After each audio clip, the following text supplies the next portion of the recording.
Au cœur du tout récent séjour du président de la République du Congo, Denis Sassou Nguesso à Pointe-Noire, deuxième grande ville et capitale dite économique du pays, l'économie. Avec cette ambition qui a toujours animé l'homme, en dépit de la dureté des temps, dans un contexte de contraintes budgétaires, il a porté son choix cette fois-ci sur les domaines de l'énergie et des infrastructures. Objectif, progrès économique et croissance à relancer. C'est ainsi que lors de ce séjour, il vient de procéder à la mise en service de la troisième turbine de la centrale électrique du Congo, à la Côte-Matève, dans le 6e arrondissement Ngoyo, à Pointe-Noire. De 314 MW fournis par les deux premières turbines installées depuis 2008, cette nouvelle turbine portera la capacité de production d'électricité à 484 MW.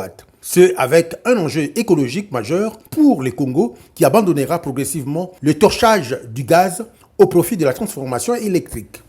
Ainsi, cette turbine à gaz va améliorer l'offre nationale en électricité et réduire le déficit d'électricité du pays. À l'actif également de ce déplacement du président Denis Sassou Nguesso à Pointe-Noire, l'inauguration de 3 nouveaux quais au port autonome de Pointe-Noire, qui, pour des investissements de plus de 100 milliards de francs CFA, s'inscrivent dans le cadre de la modernisation du port et qui devraient permettre de renforcer la compétitivité du port en améliorant la fluidité du trafic et en réduisant la durée du passage portuaire au regard de la concurrence en matière de transport maritime. Tout à l'heure, logiquement, au bout de 10-15 minutes, on devait voir l'accostage de ce navire.